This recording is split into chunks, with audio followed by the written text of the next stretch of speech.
क्या कर रहे हैं, तो हम लोग जो है ना ग्रामर का टॉपिक जो है जिसमें हम लोग प्रोनाउन के बारे में क्या कर रहे हैं, हम लोग डिस्कस कर रहे हैं। ठीक है, तो हम लोग को जानना है क्या प्रोनाउन के बारे में। तो प्रोनाउन के बारे में हमने जाना था क्या कि प्रोनाउन क्या होते हैं, उसके काइंड्स क्या होते हैं, इन सब बारे में हमने डिस्कस किया हुआ था। तो उसमें जो काइंड्स ऑफ प्रोनाउन थे उसमें हमने 2 प्रोनाउन के बारे में पढ़ा हुआ था, क्या आपका पर्सनल प्रोनाउन और क्या आपका पोसेसिव प्रोनाउन। तो इस क्लास में जो है हमारा इंग्लिश ग्रामर जो है, इंग्लिश ग्रामर में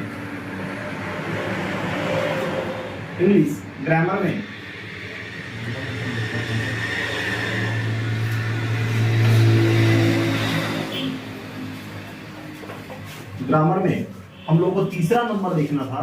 ठीक है, तीसरा नंबर देखना था जिसको हम क्या कहते हैं, जिसको हम कहते हैं क्या आपका रिफ्लेक्सिव प्रोनाउन। क्या है, रिफ्लेक्सिव प्रोनाउन। ठीक है, रिफ्लेक्सिव प्रोनाउन। अब रिफ्लेक्सिव प्रोनाउन का मतलब क्या होता है ना, रिफ्लेक्सिव प्रोनाउन का मतलब क्या होता है, तो लिखेंगे यहाँ पे, पहले डेफिनेशन जान लेते हैं, उसके बाद इसको समझते हैं क्या है। The pronounce myself, himself, herself, themselves, itself, yourself। ठीक है, अब इसमें VES भी लग सकता है आपका।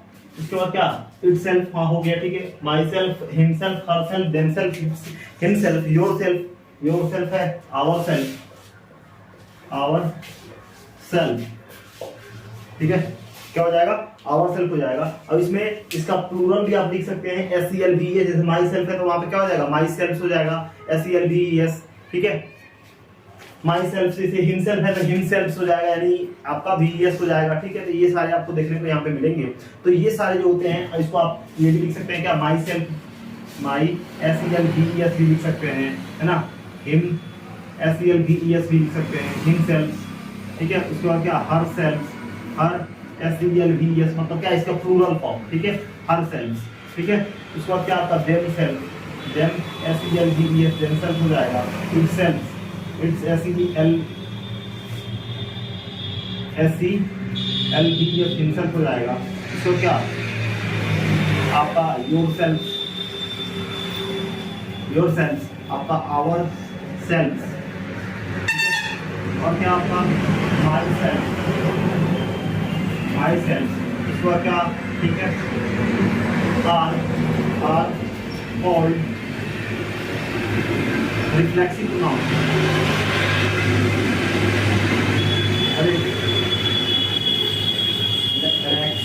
रिफ्लेक्सिव प्रोनाउन ना, reflexive pronoun when action is done, when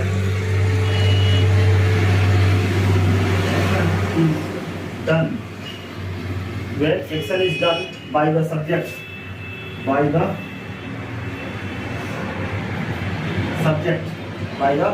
subjects turn back upon the subject. Subjects turn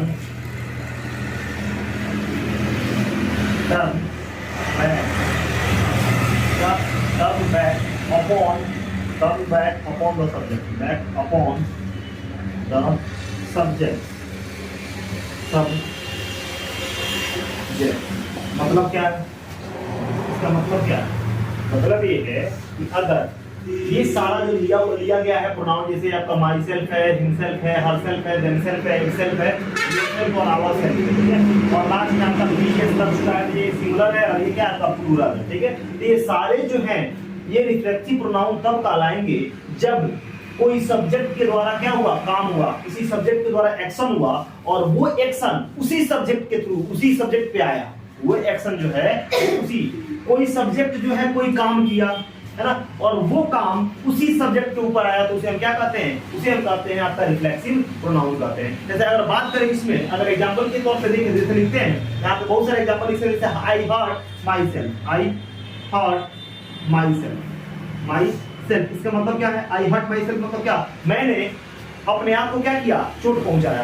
तो यहाँ पे काम तो एक्शन तो हुआ, किसके थ्रू हुआ, तो आई के थ्रू हुआ, यानी मेरे थ्रू हुआ। अब मेरे थ्रू हुआ और मेरे पे ही पड़ रहा, मेरे पे ही बढ़ रहा है तो हम क्या कह सकते हैं, जैसे यहाँ पे आई हर्ट माई सेल्फ, यानी मैंने अपने आप को क्या की, चोट पहुंचाई। तो काम तो हुआ, लेकिन काम का जो पूरा जो है ना इफेक्ट है वो किसके ऊपर पड़ा, हमारे ऊपर पड़ा, मेरे ही ऊपर पड़ा। तो हम कह सकते हैं क्या, ये जो सेंटेंस है वो क्या है, आपका रिफ्लेक्सिव प्रोनाउन है। तो वही कह रहा है कि when action is done by the subject turn back upon the subject, यानी काम हो, एक्शन हो, सब्जेक्ट के थ्रू एक्शन हो और वो एक्शन उस खुद सब्जेक्ट के ऊपर आ जाए, तो हम क्या कहते हैं उसको हम कहते हैं क्या, आपका रिफ्लेक्सिव प्रोनाउन। रिफ्लेक्स का मतलब क्या होता है, खुद पे आ जाए, है ना, इसे क्या कहते हैं, बाउंस बैक, है ना, पढ़ना है 10th क्लास में जो है रिफ्लेक्शन पढ़ना है ना, आपको बाउंस बैक होके आ जाए, यानी रिफ्लेक्स कर जाए, यानी अपने ऊपर आ जाए, तो उसको हम क्या कहते हैं, उसको हम कहते हैं रिफ्लेक्सिव प्रोनाउन। यानी किसी सब्जेक्ट के थ्रू वो काम हुआ और वो काम उसी सब्जेक्ट के ऊपर आ गया, तो उसे हम क्या कहते हैं, आपका रिफ्लेक्सिव प्रोनाउन कहते हैं। जैसे आई हर्ट माई सेल्फ, मैंने अपने आप को चोट पहुंचाई, ठीक है। जैसे वी कैन हेल्प आवरसेल्फ, इसे लिख सकते हैं, वी कैन हेल्प आवरसेल्फ, यानी हमने अपने आप को क्या किया, मदद किया, मतलब क्या, वी कैन हेल्प आवरसेल्फ, हमने मतलब आवरसेल्फ मतलब क्या होता है, आवरसेल्फ का मतलब होता है कि मतलब यहाँ पे हम कह सकते हैं, मतलब हम लोगों ने आवरसेल्फ का मतलब ऐसे कह सकते हैं, वैसे इसका मीनिंग जो है आवरसेल्फ मतलब क्या, कि वी कैन हेल्प आवरसेल्फ, माने हमने अपने आप की क्या की, मदद की, ठीक है, हम लोगों ने अपने आप की मदद की। जैसे मानते हैं बहुत सारे लोग यहाँ पे क्या है, बहुत सारे लोग हैं, ये लोग जो है वो मदद किसका मदद कर रहे हैं, अपने आप का मदद कर रहे हैं, ठीक है, मदद तो कर रहे हैं। ये सारे लोग भी जो हैं, ये हम लोग जो हैं, ये सारे जो है मदद किसका कर रहे हैं, अपना ही मदद कर रहे हैं। तो काम तो हो रहा है क्या करने का, मदद करने का, और मदद किसका हो रहा है, तो सब्जेक्ट तो कर रहा है, लेकिन किस पर उसका इफेक्ट पड़ रहा है, तो आपका सब्जेक्ट पे ही पड़ रहा है। मतलब सब्जेक्ट कोई एक्शन करे और एक्शन खुद उसी सब्जेक्ट पे आया, ठीक है, बात समझ आया। तो यहाँ पे ये लोग, यानी ये लोग भी तो मदद कर रहा है, लेकिन किसका मदद कर रहा है, खुद का मदद कर रहा है, यानी खुद की मदद कर रहा है ये, ठीक है। तो काम तो हो, एक्शन तो हो और खुद पे ही आ जाए, ठीक है, तो उसे हम क्या कहते हैं, उसे हम कहते हैं रिफ्लेक्सिव प्रोनाउन। क्या कहते हैं, रिफ्लेक्सिव प्रोनाउन, ठीक है। जैसे हम कहते हैं, एक और ले लेते हैं एग्जांपल, सी रूंड हर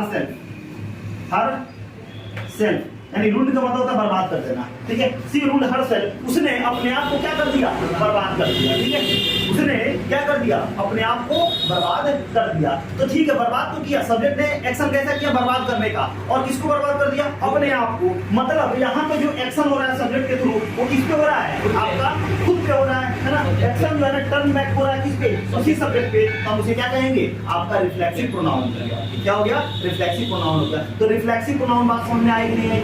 अगर ये सारा जो ऊपर वाला दिया हुआ है, ये सारा को हम रिफ्लेक्सिव प्रोनाउन तब कहेंगे जब सब्जेक्ट के द्वारा एक्शन हो और वो एक्शन उसी के ऊपर पड़ जाए, उसी के ऊपर हो जाए, तो उसे हम क्या कहते हैं, आपका रिफ्लेक्सिव प्रोनाउन कहते हैं। अगर यहाँ पे बात समझ में आई तो अब हम अपना अगला देखेंगे, क्या, एम्फैटिक प्रोनाउन। क्या देखेंगे, एम्फैटिक प्रोनाउन। चलिए देखते हैं एम्फैटिक प्रोनाउन। दर्शनीय स्थल, दर्शनीय का मतलब वो स्थल, वो जगह। अब हमारा यहाँ पे जो चौथा जो आपका प्रोनाउन है वो क्या है, आपका एम्फैटिक प्रोनाउन। जो चौथा है वो क्या है, एम्फैटिक प्रोनाउन, ठीक है। अब एम्फैटिक प्रोनाउन क्या होता है, तो वही बात, आपका जो माई सेल्फ है, माई सेल्फ, आपका जो योर सेल्फ है, ठीक है, आपका जो हिमसेल्फ है ना, आपका जो हर सेल्फ है, आपका जो योर सेल्फ हो गया, हर सेल्फ है, आपका जो इट सेल्फ है, इट सेल्फ, और आपका जो है ना देन सेल्फ, ये कब एम्फैटिक प्रोनाउन होंगे, ये कब एम्फैटिक प्रोनाउन होंगे, ठीक है। तो are called emphatic pronoun, are called emphatic pronoun,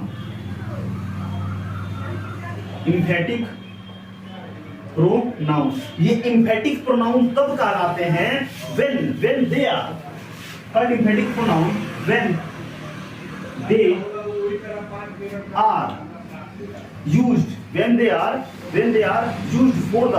when they are used for the sake of emphasis।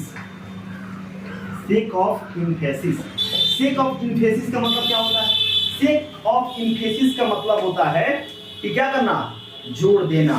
क्या करना, जोर देना। वही कहते हैं ना कि जब कोई एक आदमी, जैसे अगर बात करें पॉलिटिक्स का, तो उसमें जब कोई आदमी जब काम करता है, उसे क्या करता है, वितरण कराता है, तो वो चाहता है कि मेरा जो कार्य करता है ना, हमारे काम को क्या करे, पूरा फैला दे, पूरा क्या कर दे, डिस्ट्रीब्यूट कर दे, एक्सपेंड कर दे, ताकि जो मेरा जो है ना क्या हो, हमने जो काम कराया, ठीक है, उस एक काफी जोर लगा दे कि हाँ ये आदमी पूरा काम किया है। तो कहने का मतलब है कि यहाँ पे माई सेल्फ योरसेल्फ में जितना भी दिया हुआ है, अगर इसमें कोई काम हो और नहीं कहते हैं कि एक होता है कि अपना मुंह मियां मिट्ठू बनना, अपनी प्रशंसा आप करना, है कि नहीं है। मतलब अगर आप काम कोई किए, जैसे कोई मतलब काम किए, तो 2-3 आदमी काम किया, ठीक है, काम कर दिया दोनों आदमी, लेकिन एक आदमी उसमें थोड़ा सा ज्यादा कर देता है, तो बार बार वो कहता है क्या है कि ना हम न किए हैं, ज्यादा हम किए हैं, है ना। मतलब क्या वो ये बताना चाहता है कि उस काम में जो है ना मेरा प्रभाव क्या है, बहुत ज्यादा है, मेरा जो असर है वो क्या है, बहुत ज्यादा है।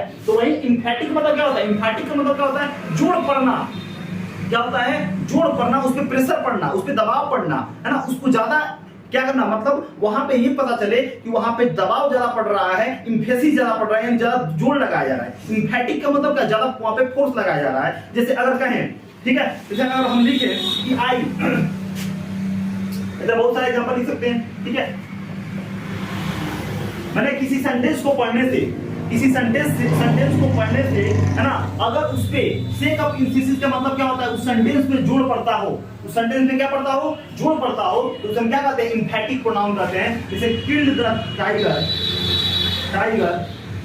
माई सेल्फ, यहाँ क्या हो रहा है, टाइगर को मारा गया, किसके द्वारा, माई सेल्फ, यानी मेरे द्वारा टाइगर को मारा गया।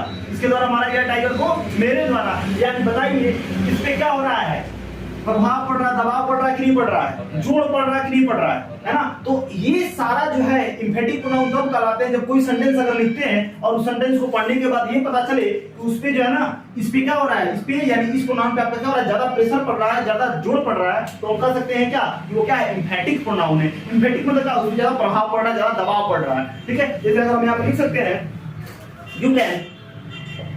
You can do it yourself, है ना, you can do it yourself, यानी तुम अपने से ये कर सकते हो, तुम अपने से ये कर सकते हो। तो बताओ किस पे प्रभाव पड़ रहा है, योरसेल्फ पे, यानी अपने से कर रहा है, मतलब क्या, सेक ऑफ एम्फेसिस, मतलब क्या, जोड़, क्या पड़ रहा है, जोड़ पड़ रहा है, ठीक है, जोड़ पड़ना। यानी अगर कोई सेंटेंस पढ़े और ये सारे हो और जोड़ इस पे पढ़े, इसका मतलब क्या है, ये क्या है, एम्फैटिक प्रोनाउन है, प्रभाव इस पे ज्यादा पड़ रहा है, तो ये क्या होगा, ये आपका होगा एम्फैटिक मतलब क्या, दबाव ज्यादा पड़े, ठीक है। ये सारे हो, दबाव उन पे पड़े, तो हम क्या कहते हैं, आपका एम्फैटिक प्रोनाउन कहते हैं। समझ में आ रहा है, कोई दिक्कत नहीं है, ठीक है, समझ आ रहा है। तो ये हो गया क्या, आपका एम्फैटिक प्रोनाउन, ठीक है, समझ में आ रहा है। तो यहाँ पे ध्यान रखिएगा कि जो आपका रिफ्लेक्सिव प्रोनाउन होता है, रिफ्लेक्सिव जो क्या होता है, प्रोनाउन होता है ना, उसमें जो इम्पैक्ट होता है वो किस पे पड़ता है, सब्जेक्ट पे पड़ता है। और जो एम्फैटिक प्रोनाउन होता है उसमें जो ऑब्जेक्ट क्या बोलते हैं, जो इम्पैक्ट जो होता है वो नाउन या प्रोनाउन पे होता है, ठीक है।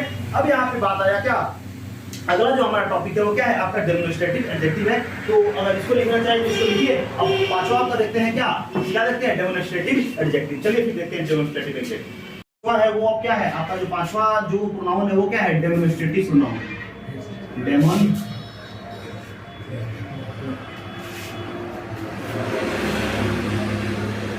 डेमोन्स्ट्रेटिव प्रोनाउन, ठीक है।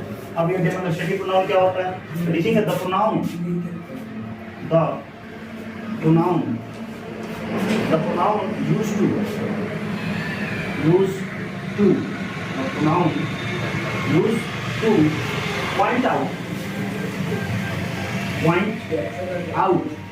used to point out the object or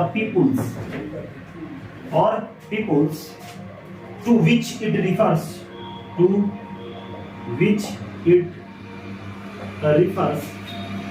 are called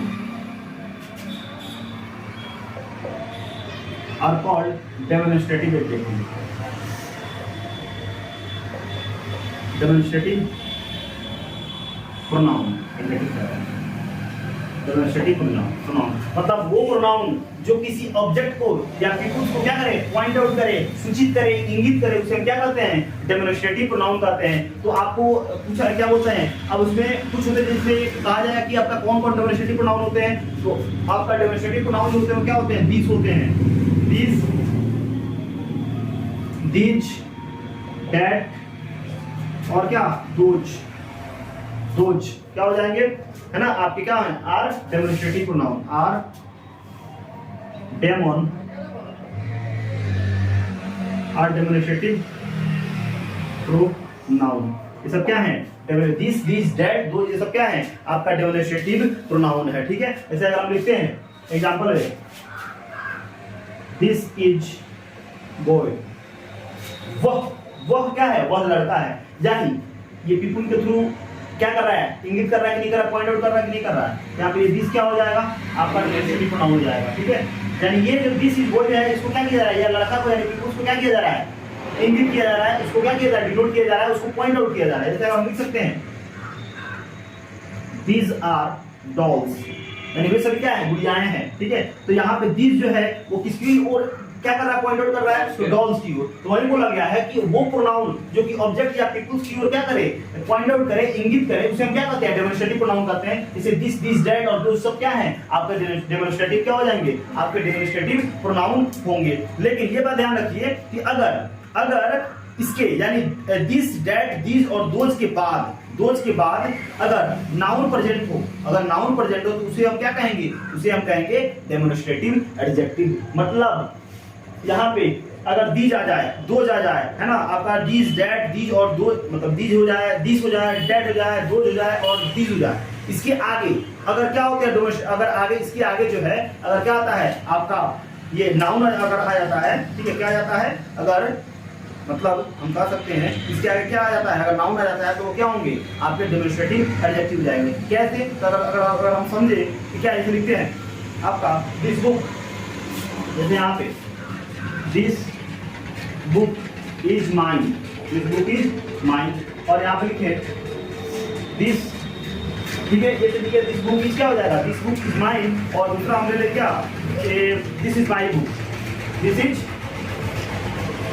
my book, this book is mine और this is my book.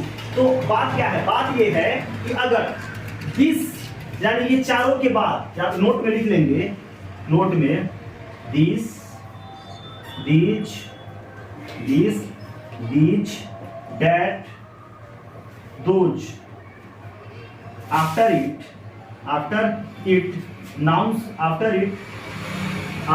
it when nouns come, then they are what, demonstrative adjective, demonstrative adjective। मतलब अगर ये this है, that है और those है, उसके बाद आफ्टर इट यानी उसके बाद क्या आ जाए, नाउन आ जाए, क्या आ जाए, नाउन आ जाए, तो ये आपका दिस, ये आपका दिस, ये आपका दैट, ये आपका दोज क्या हो जाएंगे, डेमोन्स्ट्रेटिव एडजेक्टिव हो जाएंगे। जैसे अगर यहाँ पे दो सेंटेंस लिखिए, दिस के बाद क्या आया, नाउन आ गया कि नहीं आ गया, दिस के बाद नाउन आ गया, इसका मतलब क्या है, ये है आपका क्या, डेमोन्स्ट्रेटिव एडजेक्टिव हो जाएंगे, क्या हो जाएंगे, डेमोन्स्ट्रेटिव एडजेक्टिव हो जाएगा। बात समझ में आ रहा है कि नहीं आ रहा है, ठीक है। मतलब ये दिस हो, दिस हो, दैट हो, दोज हो, इसके बाद अगर नाउन आ गया तो वो हो जाएगा, वो चीज क्या हो जाएगा, डेमोन्स्ट्रेटिव एडजेक्टिव आ जाएगा, ठीक है। लेकिन अगर दिस के बाद कोई नाउन नहीं है तो क्या, मतलब बात करें, दिस के बाद अगर नाउन आता है तो वो दिस क्या हो जाएगा, डेमोन्स्ट्रेटिव एडजेक्टिव, और दिस के बाद अगर नाउन नहीं रहे तो वो दिस क्या होगा, आपका डेमोन्स्ट्रेटिव नाउन हो जाएगा। तो इस तरह से ये क्या हो जाएगा, ये हो जाएगा आपका डेमोन्स्ट्रेटिव क्या, प्रोनाउन हो जाएगा, क्या हो जाएगा, प्रोनाउन। तो समझ में आया, तो यही दिस कभी डेमोन्स्ट्रेटिव एडजेक्टिव हो जाएगा और यही दिस क्या हो जाएगा, डेमोन्स्ट्रेटिव प्रोनाउन हो जाएगा। तब जब इन दिस दैट दोज के बाद अगर नाउन आ जाता है तो वो चीज क्या हो जाएगा, वो दैट, ये वो दोज या वो दिस क्या हो जाएगा, एडजेक्टिव हो जाएगा। लेकिन अगर दिस के बाद नाउन नहीं रहे तो वो दिस क्या होगा, आपका डेमोन्स्ट्रेटिव प्रोनाउन हो जाएगा। बात समझ में आई कि नहीं आई, ठीक है, क्लियर है। अगर ये क्लियर है तो हम लोग अभी अपना